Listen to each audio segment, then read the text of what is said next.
Ladies and gentlemen, welcome to the Kickback presents the All Memphis Post Game Show. It is me, your boy Jamal, here with the homie Mace. Per usual, what? Wait, Did you know? I didn't know you had that shirt on. wait.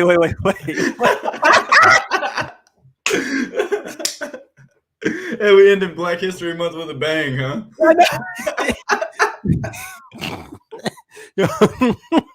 This was not for all the YouTube watchers. This was not playing. Mason and I have on Nike shirts to say equality. I literally, before I even sent you the invite, I had my hoodie on because I usually always wear a hoodie, but it's been so hot. And we got this thunderstorm and tornado. I was like, well, shit, and I had this on under my hoodie, and then there you go. That's funny, man. I put this shirt on because the Grizzlies, all my Grizzlies shirts hadn't been working. I hadn't found one that consistently is producing dubs. So I pulled out this equality shirt, and obviously the Grizzlies beat the hell out of the Rockets, and then I show up looking just like you.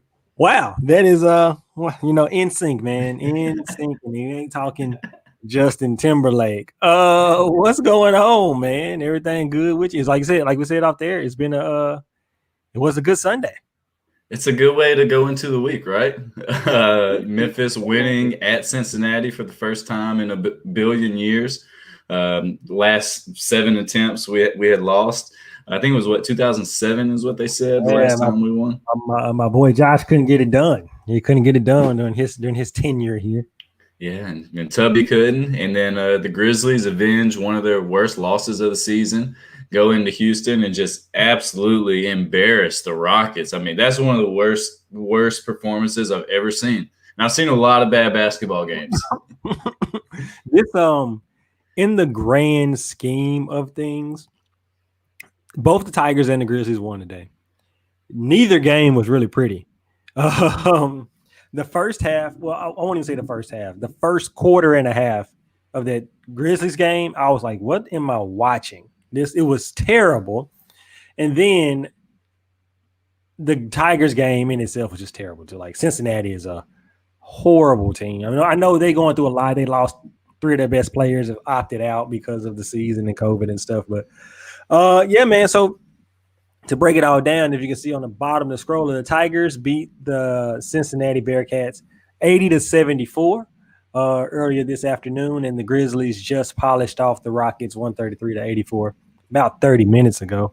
So let's take the Tigers game first, man. Let's hit that first. Let's hit some of these stats and your overall thoughts on the Tigers versus Cincinnati.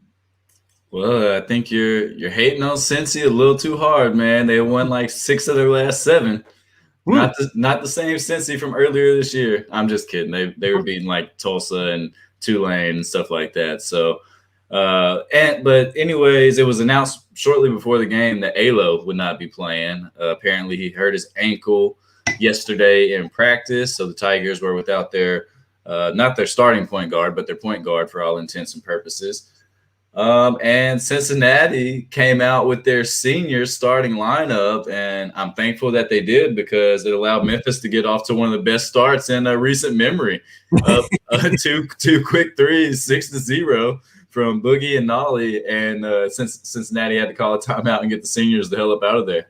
But I thought that was a big key to the game. What do you think about teams starting all the seniors on senior night? I guess Cincinnati doesn't really have a lot to play for, so it's not that big of a deal. They know that they have a bunch of young guys. The announcers referenced it time and time again that those are his guys that he wanted, that he recruited, and he wants to play, not the seniors. So I guess in this instance, it's fine. But if in a meaningful game, nah, sorry. Appreciate y'all's work, but if you're into the bench guy, no, I'm sorry. If you're close, if you're a rotation player, I'll start you. Right. I'm with that. Okay, so the Grizzlies got off to a fast start. I didn't see the start of the game, but when I got in, it was probably like right under their first timeout, and Jaden Hardaway was in the game, and I was like, "Did he start Jaden? Did he start Jaden?" He did not. Okay. It was the usual starting lineup, and let me just one more thing on their senior lineup. 4 turnovers and 0 shots from the seniors. That's a way to go out right there. But basically, once Memphis had that 6-point lead, they kind of kept Cincinnati at bay, 5 points. Cincinnati got it within 2 a couple times here and there. But it was a lot of, like you said, ugly basketball. Both teams had 6 turnovers each, like in the first 10 minutes. Jordan Nesbitt got a early sighting because he came in and stunk it up. He played about 2 minutes and tried to throw a cross-court pass that went right to Cincinnati and led to a fast break attempt. But luckily for Memphis, we were crashing the offensive glass, especially Musa. Musa did most of his work in the first half. I think he had 9 points and 5 rebounds, and he ended with like 11 and 7. So I thought he, in that first half, was really important. There was one point where we had 11 offensive rebounds in the first half and 14 second chance points. So 14 of our 36 points in the entire first half were second chance points, and Cincy had 0. And the defense shined again in the first half. I think they held them scoreless the last 4 or 5 minutes of the game, of the first half. Where we kind of got some of that separation. Cincy could not handle the pressure of the Tigers and what they were doing, the press, and then the full court press, the half court press. The Tigers played a little bit of zone. Cincy kept dribbling the ball on the sideline into the corner. As soon as they cross half court, they would dribble to the sideline, cross half court, and pick up their dribble, and the Tigers just trap and get steals. It's like, how can figure something else out? That's not an effective press breaker, especially against this team. It was good to see. It was just good to see the Tigers playing loose. We know their offense struggles. Their defense keeps them in games, and the offense just does enough for them to win. And that's what happened in the first half too. Yeah, and at one point when we really needed a basket, when you were referring to Jaden being in, there was 2 possessions in a row where he found Malcolm Dandridge for easy layups. One was off a pick and roll, and one was just in the course of playing basketball. But I thought that was 2 big moments when we were struggling to score. Malcolm had 4 points. I think he only had 4 points in the first half. But it was like we were playing ourselves. Both teams had 9 first half turnovers. And basically Memphis had 22 points in the paint since he had 10, and that was the difference. Neither team was shooting well. We were shooting 23% from 3. They were shooting 29%. So the first half, pretty ugly. But like I said, Tigers were up by 9, 36-27 after 1. And the one thing that is always going to play into the Tigers' hand is just their size. They were just way bigger than Cincinnati, more physical than them. Malcolm and Musa could do whatever they wanted to do. Like you said, I think Malcolm came in and played a great game. I'm looking at the stats now. He finished with 14 points, 6 of 8. A lot of dunks and layups for him. Probably his best game as a Tiger. Yeah. And I don't know how many actual blocks he had, but the intimidation factor of him blocking shots like on fouls and stuff, him and Musa were just swatting stuff. And I thought they were definitely the keys to the game. And then I thought DeAndre Williams was just playing harder than anyone else on the court. He got a tech in the first half, let his emotions get the best of him, but whatever. Like, he's 24. I guess he's got a little longer leash. And he, in the first half, he had 6, 5, and 5. He was doing everything that the Tigers needed, really filling in as that playmaker without Alo. Because in the second half, Boogie started scoring, not necessarily making a lot of plays for everyone. But I thought those 3, Dandridge, Musa, and Williams, were the key. Yeah, he finished with 10 assists, which I think was a career high for him.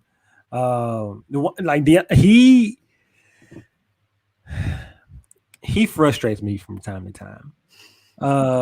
He's so demonstrative on the court. All of them are so demonstrative. They always begging for calls or something. One time it was going into a timeout. He tried to flop because he said dude pushed him, and then the ref was like, he ain't push you, bro. Like, he explaining it to Penny, and the ref like, no, that's not what happened. I think he's a little too good for those type of shenanigans. But it's something that the team really likes and rallies around him. He's always talking. He's always communicating. He's always doing something that keeps the team around him. So, that's good. I will say, and I noticed this during the game, the amount of I don't know if it's coaching, the amount of conversation that is always going on between the staff and the players, or even just the players. Like every time a whistle blows, every time something happens, Musa was saying something to somebody, or DeAndre was saying something to somebody, whether it's good or bad. At one point, was it going into halftime? I think like Cody Toppert was pointing to something that Musa needed to do on that they stopped him and they're like, look, you do this and that and da da da. And people were saying, I got it. It's interesting. I don't know if all of that's good or bad or what to look for. Trying to read some body language to see what it's looking like. But man, you know what? At the end of the day, what this team needed to do, and what I think we said it the last time, what this team needed to do was just win. Win ugly, win pretty. Win with 20 turnovers, win with 10 turnovers. All they got to do is continue to win. I've kind of put away my analyst hat on this team right now because at the end of the day, all they got to do is win. And you're not going to see a different version of this team that you haven't already seen. It's the same team that started in when was the first game? November. It's the same team in November that it is now, or December. It's the same team. They just do some things a little bit different, but not that much. Yeah, and just to kind of put a bow on this one, Tigers kept Cincy at bay most of the second half, led by 10 points or so. Boogie really got it going. He had 14 points in the second half, finished with 17, one of his best games of the year. And he also only had one turnover, but even more importantly, 7 rebounds. He was huge, and getting it off the glass and kind of starting the break was just a nice addition to his game. And then Landers got it going late. He scored 7. I feel like he scored 7 really early in the game and then 7 late in the game. And then we almost had a little debacle, Jamal. We were up 10 with 45 seconds to go, and this is where we probably missed Alo the most. We couldn't just inbound him the ball and have someone make a sound decision because we started throwing the ball all over the place. And the next thing you know, it was like a 2-point game, and we're going to the line with about 20 seconds left, and you know that strikes fear in Memphis fans' hearts. We gave up 8 points in 28 seconds, and that was just literally just trying to inbound the ball after Cincinnati would score. Like I had quit paying attention at that point because I'm like, okay, 10 points, 45 seconds. Like I'm finishing up my notes on the game, trying to put a bow on that. Me too, and for selfish reasons, I was like, oh, this game is over. Like, yeah, the Tigers were favored by 3.5. They were up by 10 with 45, 50 seconds left. Like, come on. And they had the ball. And so, like, okay, that's easy money. I go in the kitchen, get me some iced tea, come back, and it's like, oh, what's really going on? So they made me sweat it out. They made me sweat it out to get that, but it was that is where you miss Alo, and that's where you miss a calming factor on the team. Like Damian Ball was taking the ball out and trying to get it to DeAndre or get it to Landers and Boogie. Like it just wasn't working. So that's something they got to work on. You know what I'm saying? I was interested in the closing 5, the 5 he had on the court to close the game. Because we didn't see much of Lester in the second half. The last 5 to 6 minutes, I know for sure he wasn't on the court, and I don't know exactly what that's about. Lester's probably the most steady player on this team. Although, like I said, he's one of the people that rubs me the wrong way sometimes too. But you can kind of count on him to do what he needs. Like you can count on Lester to be consistent. If nothing, he's consistent. Whether that's shots from the corner or rebounding or even running point a little bit, he's consistent. So it was interesting to see him out on the court to end the game. Yeah, and I mean he didn't really stick out this game doing anything special, but I don't know. I didn't even notice honestly because, like I said, I had quit paying attention towards the end of the game. But one thing that was important, the Tigers only had 15 turnovers, so compared to 26 from the last game. We took care of the ball pretty well, and if it wasn't for that last 45 seconds, we'd only had 13 or 12. Right, which is I think before that time they only had like 2 in the second half, which was good because the game kind of got helter skelter. It was a fast-paced, up and down game. Like even the announcers were like, "Yo," the announcers were like, "Yo, what is going on? Did they change the shot clock? Why are they going so fast?" Cincinnati was playing dudes who had career highs of like 2 and 4 points, and they out here scoring 8 and 12. It was interesting, man. But like we said, they pulled it out, and it's gonna be interesting to see what happens next. They got South Florida on Tuesday instead of Wednesday, and we'll see what happens. Yeah, and it was a prime opportunity for a team to crumble. But Damian Ball stepped to the line, made his free throws. DeAndre Williams did too. And there was one other person who split a pair. But kudos to those guys, because with kind of everything that's going on with the AAC conference tournament, it kind of feels like the Memphis versus everybody thing. They could have gotten in the woe is me mindset, but they didn't buckle. They did what they had to do to win. So now, Jamal, I want to ask you, everyone's already talked about this on Friday, and we've seen the screw job headlines from Jeff Calkins. Did the American Athletic Conference screw Memphis by not rescheduling the Houston game? Yeah, just the Houston game, because apparently Memphis declined to play Wichita State. I don't necessarily think it was a screw job. We only call it a screw job because Memphis really needs that game. Like if Memphis was in the position of a ECU, you wouldn't be clamoring for that game. You know what I'm saying?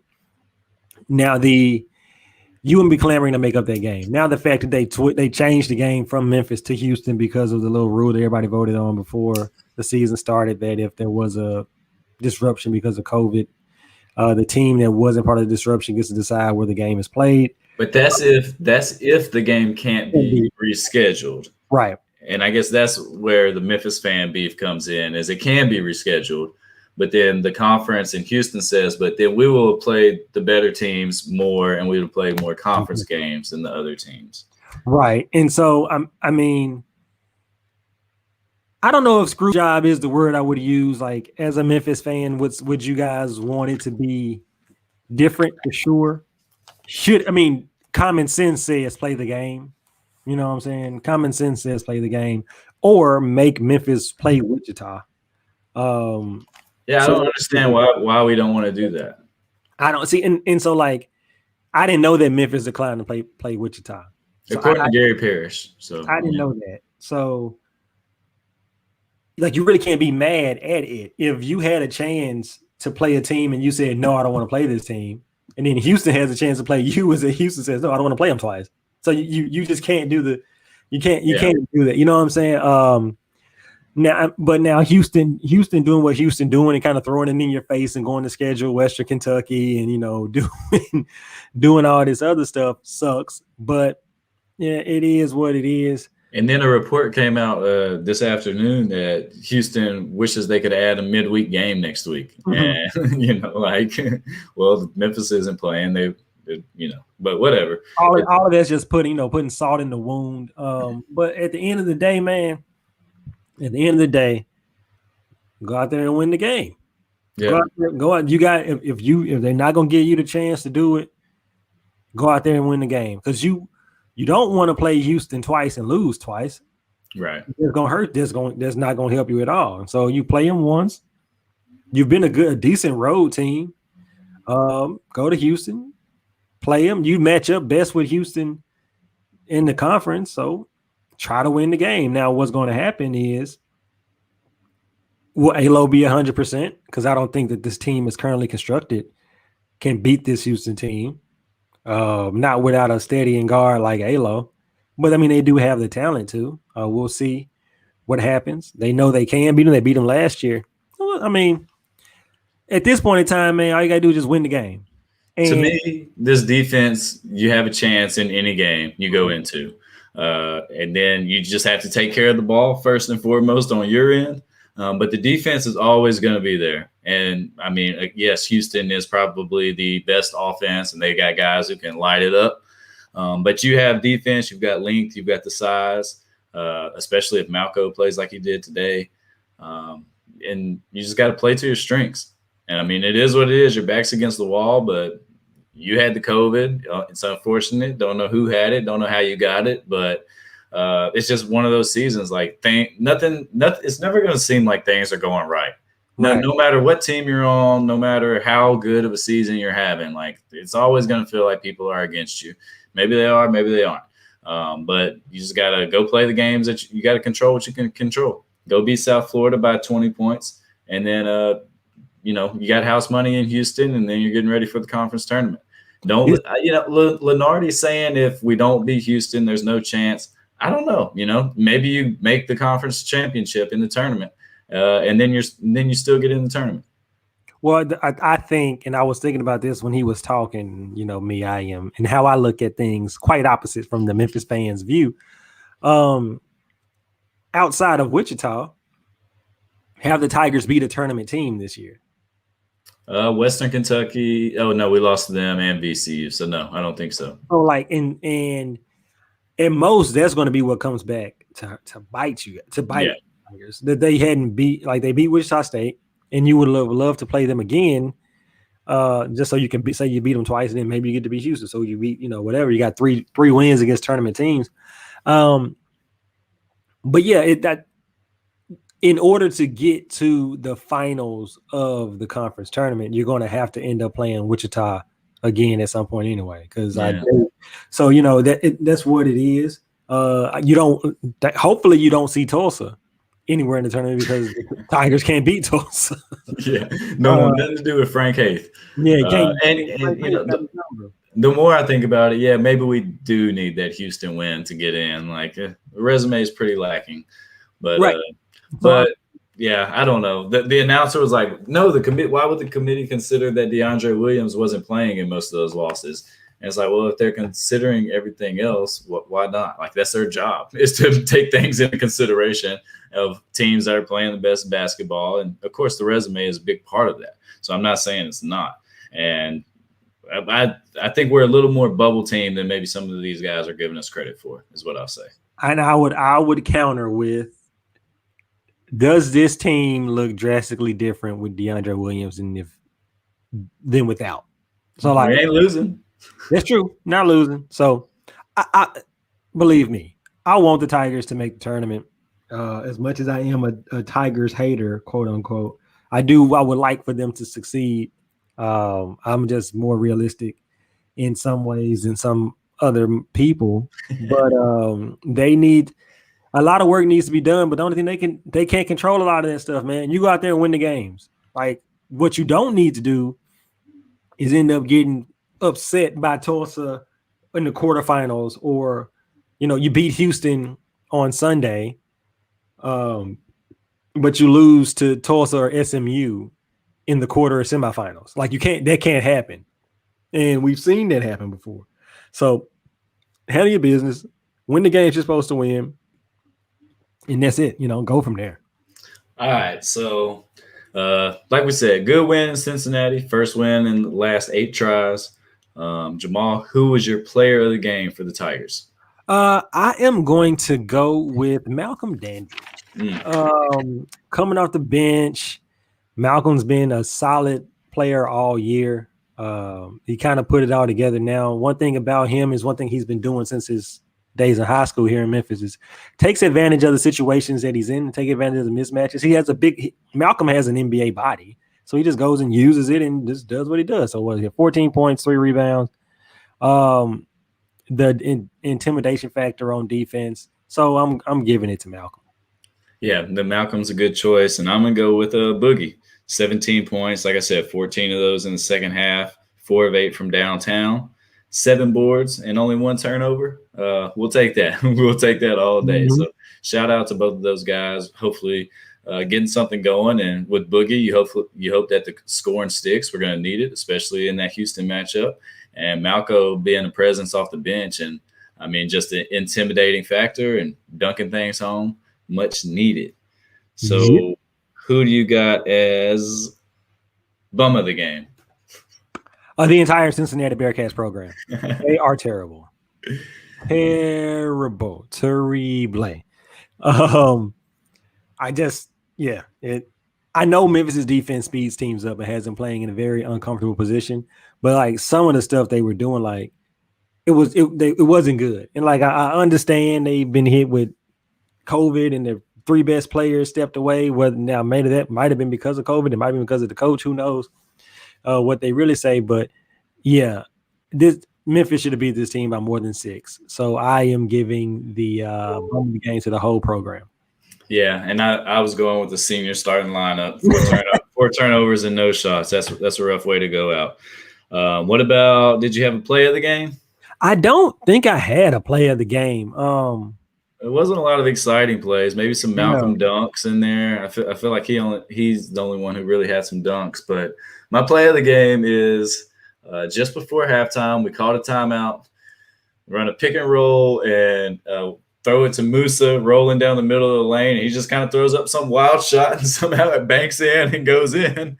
And I'll take it. I will take it. There was the craziest dog. I'm watching. I'm like, no, that shit did not just go in. And it went in.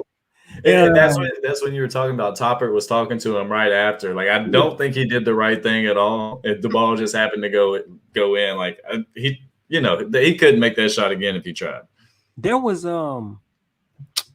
I think there was a driving kick or driving dish for a dunk, maybe. I don't know.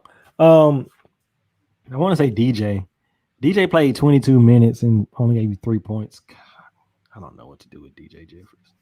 But I don't have it. Now, my play of the game, it might have been a Boogie Landers step back 3. Landers went on a run, like you said, where he just did maybe a step back 3 from him. They went zone, which was dumb at a point. Like when you got Boogie and Landers on the court, like you don't go zone because Landers gonna make shots. That's what he does. So that would probably be one of those when I play of the game. All right, now what the people really want to know: did you win any money? I did. Let's go. I won some money. I bet on them to cover the spread. They were favored by 3.5. And that's why I got really nervous in that last 30 seconds because at one point I think it might have been 2. It might have just been 3. And then we make free throws. They come down and hit a 2 and they put it back to 3 and then stuff like that. So, but they ended up covering, made some money back, which helped me with some of my other bets for the rest of the evening. So yeah, it was good to get back on the winning side with the Tigers. Good to hear. Good to hear. Hopefully it stays that way.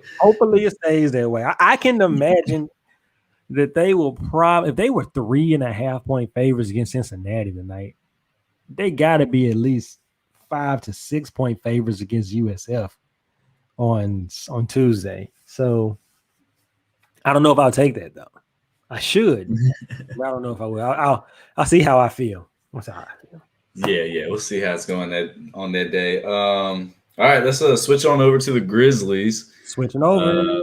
So I guess just starting from the top, the starting lineup, Grayson Allen was out due to being in the concussion protocol from Paul George elbowing him in the face on the drive. Can I say I don't remember that happening?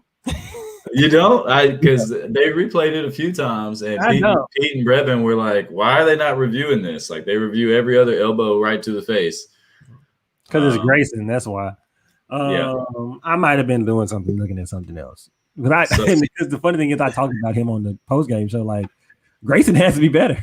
Well, he stayed in. He stayed in for a little bit because I remember the ball coming to him, and I was like, oh man, like I hope he's all right. Like, he looks a little woozy out there.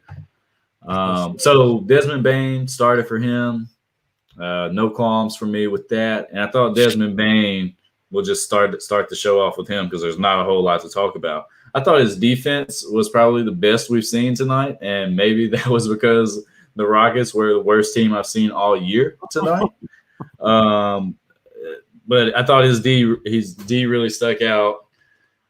I don't have a lot of analysis from this game. I mean, John Morant got an early tech on what didn't look like a foul call. His frustrations continue from last game after the ejection. Like you said, the first half of this game was ugly, throwing the ball all over the place, especially that first quarter. And my notes just say lots of missed shots and turnovers on both sides. Well, I mean, at one point, hold on, let me pull up my picture of the first half stats. I know the bench came in there in the first quarter and scored 15 of our 25 points. Well, the bench, and eventually, if we're going to speak about the game as a whole, our bench outscored Houston's whole team. Our bench had 85 points, and Houston has 84 points. How embarrassing. Like, what? Has that happened before? I'm sure it has, but geez, man. I don't know how it has happened before, though, because benches don't like what do most bench units average between like maybe 40 and 50 points? So NBA teams score 90 points a game, 90, 100 points. Like no bench team has. I would look that up. I mean, I don't know where you go to look that up, but what's the most points scored by a bench unit ever? 85 has to be close to it. Maybe like a Popovich team where they're coming off a real bad loss, and then his starters like suck it up the first 5 minutes, and he just doesn't put them back in or something. I don't know. That's right. I mean, unique circumstances. When you have Ginobili coming off the bench and he puts up 30, that makes you can kind of see that. The Rockets just look like they didn't want to play. This is their 11th straight loss. John Wall looks pissed that he looks not pissed. He looks uninterested. Bro. They got rid of Boogie. They got rid of his boy for no reason, really. I mean, you're not doing nothing this season. The least you could do is keep Boogie on the court, keep Boogie on the team with his boy to keep him happy. I don't think Boogie wanted to be there. I think that was a mutual agreement. I'm pretty sure that was Boogie saying, "Hey, I'm trying to go back to the Lakers, where I was last year before I got hurt." John Wall to me looked like he pulled up in the gym at like midnight after being out on the town and was just like working on shots with his boys, and he couldn't hit nothing. Like he was bad compared to the first game when we saw him, and he looked awesome and great. Like this was, maybe it's the law of averages, but he was just bad, especially early on. Late, it didn't matter. But the Grizzlies closed the first quarter strong, and from there on, the route was on. Well, I mean, you watch the game, and in the first 6 minutes, Jonas picks up like 2 fouls. Dylan picks up 2 fouls because Dylan, I don't know what Dylan's pregame is. If he's like drinking Red Bulls or pounding energy drinks, he just comes out with his head is on fire every single game. It's like, bruh, chill out, my dude. Like both on offense and defensive end, he's just like out here just doing way too much. But in this game, it didn't really matter. Desmond Bane, like I said, looked good. Brandon Clark came off the bench. He had 10 and 10 or maybe 12 and 10 in the first half, catching lobs, dunks, rebounds. The Rockets shot terribly the entire game. They couldn't make shots. PJ Tucker is just stealing money from the Rockets. I don't understand how you release DeMarcus Cousins, but you still have PJ Tucker playing minutes. He ain't doing nothing. He gets the ball. And we know PJ Tucker, that corner 3, that's his shot. He don't even shoot that no more. He's like, nah, I'm straight. Fuck it. I just dribble and pass it. He don't even play defense no more. Like, who is like, they need to get rid of him. They need to get rid of him or put him on the bench. I mean, if you're going to bring in the Jay Sean Tates and give Daniel Houses of the world and all these other guys, Daniel Nwaba, if you're going to give them these minutes, like you don't need PJ Tucker taking up minutes. Yeah, how good was Christian Wood like keeping this team together? Holy crap, man! Because I mean, there's I don't think there's any coming back from this. They're 11 and 21 now. Seems like they're going to go ahead and pack it in and probably start trading off most of those people, that anyone will take. But just adding to the ugliness, both teams were in the bonus in the first half with like 8+ minutes left to go. And it was just brutal. Even though the Grizzlies closed the half on a 31-9 run, it wasn't like beautiful basketball or anything like that. Like you said, Brandon Clark was hooping, and luckily Justice. We saw good Justice, and it was another opportunity for him to kind of just get his feet wet in real game action in a blowout. It doesn't matter if he messes up here or there, and he didn't mess up much. He looked really good. I can't wait for them to put him in the starting lineup. And maybe that's not the plan for him because I guess you thought you would have did it with Grayson being out, but Justice Winslow looks good now. He's getting his feet under him. He's getting his legs under him. Couple dunks tonight, close to dunks. He was in his shit talking bag. Him and John Wall were going at it, which was great. Played great defense, being super physical. So it was good. It was good to see that's what we can expect from him. Got a little mid-range game, not afraid to shoot a fadeaway or back you down, use his size to his advantage. So he's got a lot of skills that the Grizzlies lacked, honestly, and just his ability to take you off the dribble and make something happen. When, previously our second best creator was like Dylan Brooks, or I guess Kyle, and then Dylan, not counting Tyus. But it's exciting to see. You get a versatile player like him back that you can basically fit in to run the 1 through 4. Really, it's just great, like perfect piece. And I mean, you don't want to overstate it, but we've seen him play 3 games. 4, too bad and too good. Right, too bad, too good. But in terms of his physical and what you see, like. Yeah, I think you're happy with the moves you made to get him, and you can kind of see the future in him, and what you want to do with that. So I think I'm very happy with Justice's trajectory. If you would have told me at 5:00 this afternoon, or before the game started, the game started at 7 here. If somebody at 5 that Ja Morant would only have 6 points. And Jonas Valanciunas would only have 6 points, and the Grizzlies win by 50. I would be like, nah, get out of here, bro. You crazy. But that's exactly what happened. And you look at these numbers, none of these numbers are really that crazy. Like, Justice had 20. Brandon Clark had 16. Like, he gets 16. He scored 16 before, so that's not really out of the ordinary. Kyle scored 13. That's what he's been averaging over the last couple of games. I mean, Desmond Bane giving you 15, but okay, that's a little bit surprising, but since he got more minutes, you kind of understand that because he usually gives you around 7 or 8 or 7 to 10. All right, Gorgie Gang giving you 12 because he was just shot hunting the last quarter. he was like, I've been biding my time over there on the bench. I'm coming here to get up shots. He know he ain't gonna play the rest of the week, so he might as well get his shots up. And then you got Tyus doing his thing.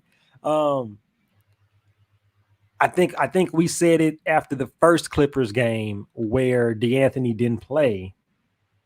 What he needed to do to prove himself over Grayson, and he's done that these last couple games. Is Grayson, when he's healthy, is he now out of the rotation? Because this is the problem we keep having. Bane looked great, Melton's looked great the past couple of games. But Grayson, to be fair, has struggled. He hasn't been as, knocked down as he was, 2 weeks ago, maybe? Yeah. But I don't know. Like we said, the second half of the season is going to work itself out. There's so many games. Guys are going to sit and rest, and I think there's going to be room for all of these wings to play. But man, that's a tough decision because Melton brings you the defense and he's knocking down shots and he looks to be better off the bounce than he was early in the season and definitely in the bubble. And then Bane is your rookie and he's 6 or 7 from the field. Defense getting better and better. Got the better body, I guess, than Grayson. Still makes some rookie mistakes, but not a bad problem to have. And look at these plus minuses. Desmond Bane was a plus 38. Brandon Clark's plus 28, Xavier Tillman plus 29, Milton plus 24, Ja plus 30. Like, Ja had 6.7 assists, only took 8 shots. And honestly, him, Valanciunas, and Dylan, and even JV, they looked pretty bad. Or even Kyle before, late in the game, they all looked pretty bad. Kyle at one point, or I guess he finished 0 for 7, but in the first quarter, he was 0 for 5 from 3, and he got his rebound once when he had the slow dunk. The slow jam, as Brevin called it. Great name. That was good. Great name. And if he doesn't start using that, I'm going to take it from him. I don't know if Kyle is going to dunk enough for you to use it a lot. But slow jam, that you got to start. Slow jam is that. That's that catchphrase. That's the thing that people won't use their whole career trying to get. couple franchise records tonight. We already mentioned the 85 bench points. That's a season high and a franchise record. And as we mentioned, it outscored the entire Houston Rockets team. And then it's our biggest win in franchise history. The 49 points is our largest margin of victory. It's a tough night for Houston, man. They need to go to Perkins or something and get them a nice little breakfast meal and have a powwow and figure out what they're going to do moving forward. They were I don't know exactly what. Go to the Breakfast Club. They need to go to what's some of the other Houston nightlife spots that they need to check out, because this was bad. I mean, they lost 11 straight games. Yeah. And this the thing with the Grizzlies too. Like, the Grizzlies are kind of in the same boat with the Tigers. Is like, right now, just win games, bro. We can look at how it happens and the trends and up and down, but all this team needs to do is continue to play together and to win games. And like you knew coming into this season what the season was supposed to be, and then you kind of got a glimpse because we started winning games, and now you really don't know what you want to do with it. But keep winning games. Justice looks healthy. You get Justice, Ja, Jonas, Dylan all working together. When Jaren comes back, if Jaren comes back, I still don't know if you bring him back in this packed second half of a season. Maybe you do it toward the end. I don't know. I think we talked about it before, but do you bring him back? Do you bring Jaren back? It sounds like all plans are that he's coming back. Justice Winslow mentioned it in his walk-off interview tonight. He said Jaren will be back soon. And I guess if you look at it, even as even-keeled as I've been, I think we can say that we've been a 500 team without Justice and Jaren. Maybe a little less than that because we caught a lot of breaks in the schedule early on. So, but right around a 500 team. And then you add Justice Winslow and Jaren Jackson, two potentially of our top 5, 6, 7, maybe 3 players. We know Jaren's top 1 or 2, and Justice is wherever. But if we're a 500 team without those two, and then you add those two, maybe 7 to 8 seeds, not unrealistic. I was watching Clutch Like Mac 11 is a Twitter account, and he put together a compilation of Jaren's game against Portland from the bubble. Man, that dude was scoring in so many ways. He was dunking with his left hand all over Nurk. He was spin moving. He was knocking down threes off the dribble, knocking down threes off the catch. It's gonna we've forgotten what we have in Jaren Jackson Jr., I think, and that's a bona fide scorer in this league. I think this is one of the areas this season where you miss the hustle being down in South Haven, because I think, and now that I think about it and looking at how good Justice looked, Justice was probably ready to play a month ago.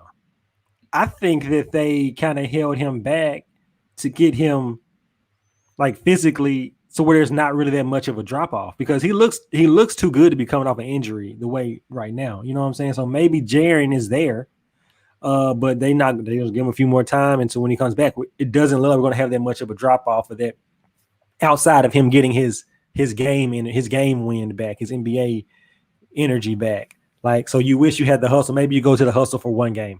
You know, whatever. Maybe he's not a Chandler Parsons where playing for the hustle is too demeaning for him or too beneath him. But, you know, you go there, you play a game, you dominate. Even if you don't dominate, you just get back in the groove of playing a fucking basketball game against some high-level competition, and then you come back. So, yeah, maybe they bring him back right at the All-Star game. We got 2 games this week before the All-Star break. There's not a Rising Stars game, right? So we don't have anybody involved in the weekend, so the players can go get some rest and go to Bora Bora or wherever they're going to go and come back and have a good time. I just looked it up while we were talking. The record, I don't know if this is the record, but the Raptors bench scored 100 points in the bubble. Wow. So the Raptors bench scored 100 points. 100 of the Raptors' 150 points in the bubble, and the team they played scored 122 total. So I feel confident in saying this is the first time a bench has outscored an entire team. but it's probably not the most points a bench has scored. Yeah. The bubble went. Wow, that's crazy. 100 bench points. 100 points. They said Norman Powell had 30 of those 100 for the Raptors, and he ain't stopped scoring. Since UCLA, let me tell you. But yeah, so like you said, this week we got a game on Tuesday in Washington at the Wizards. Wizards have been playing really good basketball. I think they are 7-3 in their last 10, if I'm not mistaken. And then we come home Thursday for the first half finale against Milwaukee, who I guess we haven't played since we saw in the bubble, and they rested everyone for us and let us get our only win of the bubble. They're not as dominant as they were last year, but they're still the Bucks, and they've got Giannis, and it's going to be a tough matchup for us. Yeah, they beat the Clippers earlier today. Pandemic P, terrible. He can't play the second half, bro. Like, he can't do anything in the second half. He's just, you don't do that. And then the Wizards lost a close one to the Celtics tonight too. The Celtics are playing without Jaylen Brown, but I think Bradley Beal had like 43 points, and they lost by 1 or 2 points. So, and everybody's going to be trying to stack up wins right here, because the second half is brutal for most teams. Right, it is, and I'm glad you said that, because I mean we can kind of project a little bit here. Okay, before we do that, who was your player of the game? Oh, I'm gonna go Justice Winslow. 20 points, 8 of 12 off the bench, and just good defense, all around good game. Who you got? I'm going to go with my rookie. I've been on him the whole year, man. Desmond Bane. Desmond Bane's my player of the game. Like what he brought to starting lineup. Like we talked about it earlier, how he's been really positive for this team. A great pickup. Your bum of the game.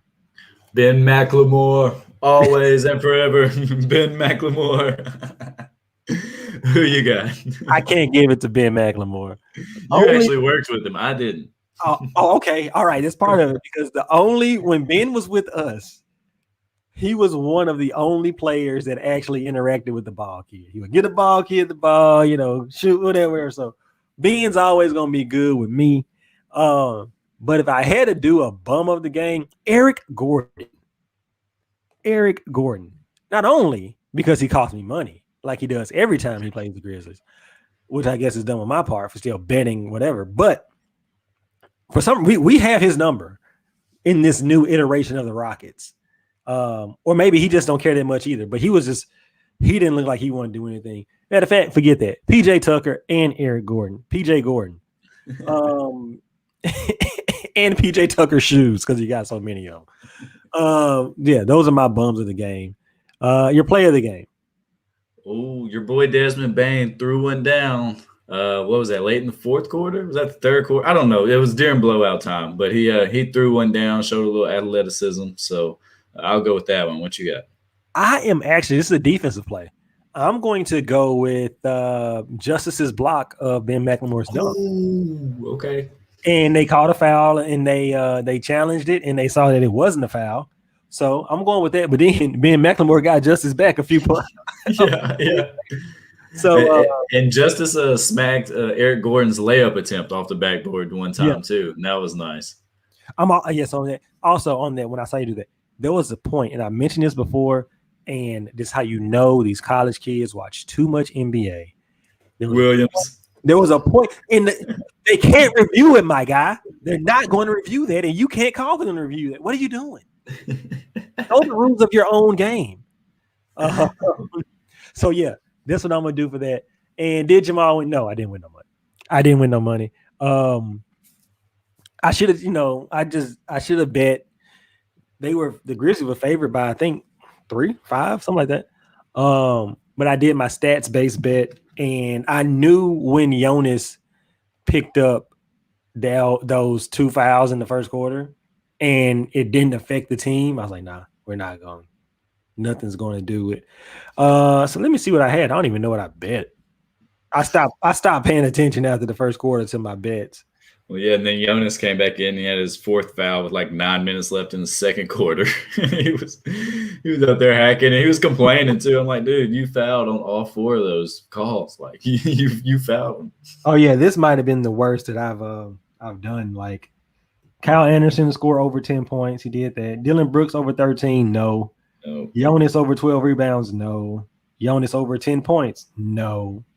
Ja over 16 points. No. Ja over 6 assists. Yes. Kyle over 4 rebounds. Yes. John Wall over 18 points. Hell no. Eric Gordon over 16 points. Hell no. Daniel House over 4 rebounds. Did that. Daniel House over 10 points. No. And Jashawn Tate over 8 points. Yeah. So, that wasn't. When I saw Eric Gordon not even looking for his shot, I was like, okay, yeah, I see what time we on. But we'll do better. We'll do better. Yeah, and I guess so the Tigers play Tuesday and the Grizzlies play Tuesday. So I guess we're doing another double-double. Oh, is it on? No, well, you doing ESPN Plus, right? I'm sure there's no national TV game for the Tigers versus USF. Bro, you got the login. You got the right password. You're right. Let's look at this real quick. So we're 15-15, right at 500. So we would be in the play-in. We're number 10. So they're doing what? 7, top 8. 10. Yeah, top 10. 7, 8, 9, 10 play for the spots? Or was it 8, 9, 10 just play for the spots? 7, 8, 9, 10. I think, I don't remember exactly. I think 10 plays 7 and 8 and 9 play, and you got to win twice or whatever. And so Dallas and the Grizzlies have the best record. I mean, the same record. They're 16-16. We're 15-15. The winning percentage is the same. They played 2 more games. The Pelicans right behind it. So you kind of looking at this and who can catch you. The Kings got too many losses. So you they're 3 games back in the loss column, 5 games back in the loss column. Really, they got 20 losses. And they haven't. Yeah, but they played more. They played more, right? They played 33. Yeah. Oh, we played 30, so they played 3 more. They played 3 more. So you got to watch out for the Pelicans, and you probably assume that the Warriors will at some point start losing. Maybe not, but I like where we are. And then you get the boost from Jaren. Maybe you stay in that play-in. You never know. Yeah, I mean, let's see. I'm going through our schedule right now. It looks like we got 4 Western playoff teams, 5, 6, 7 games against Western Conference playoff teams, 8, 9, 10, 11, 12, 13, 14, 15. We got 16 games the rest of the way against current Western Conference playoff teams. We got a game with Boston in there.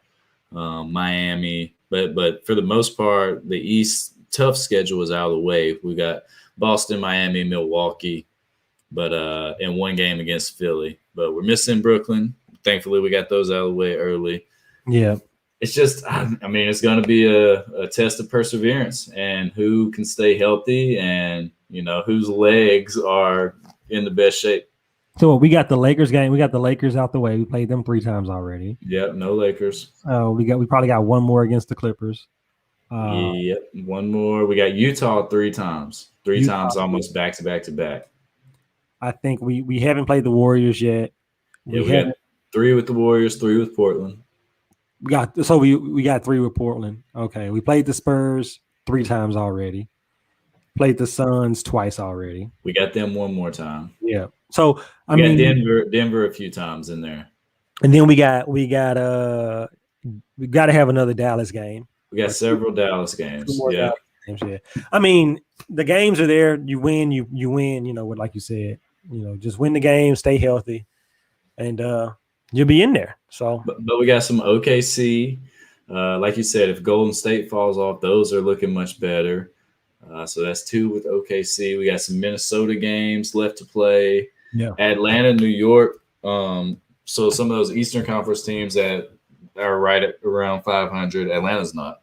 And then Orlando. So, with the schedule, it's it's tough because of how it's made. The teams we play, if this was a normal schedule, I'd feel pretty good about our playoff chances, but it's just the compacted nature of it makes it unpredictable to be able to judge how the Grizzlies might do. Yeah, who knows? We might be playing one of these teams on the fourth night of the 4 games in 5 nights, whatever it is, or catching them on the back-to-back. Or we got that 7-game road trip where you can only imagine that we'll go 3-4. I don't even know who we playing, but right. 7-game road trip, you want to go 3-4. So yeah, get the right 3 though. All right. Well, we'll be back with y'all Tuesday. Y'all can find me on Twitter at BarnburnerSlim. You can find the show on Twitch, the Kickback Radio Show, on YouTube, Diamond in the Bluff Media, and on Facebook, the Kickback Podcast. Jay, where can they find you? And did I leave anything off? No, you did that well, brother. You can find me at Nerdy McFly on Twitter.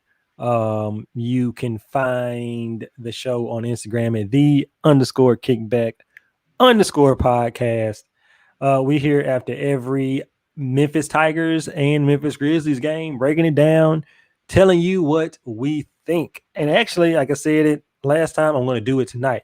Ain't nobody printing no shirts. Print the shirts. Print the shirts. Printed. No shirts getting printed, brother. I'm going to do the anchor stuff so you can listen to audio only. Because we got some more things coming your way from Diamond in the Bluff Media. But yeah, man, we thank y'all for listening. We will be back on Tuesday. And yeah, man, for Mason, I am Jamal, and we are out. Peace.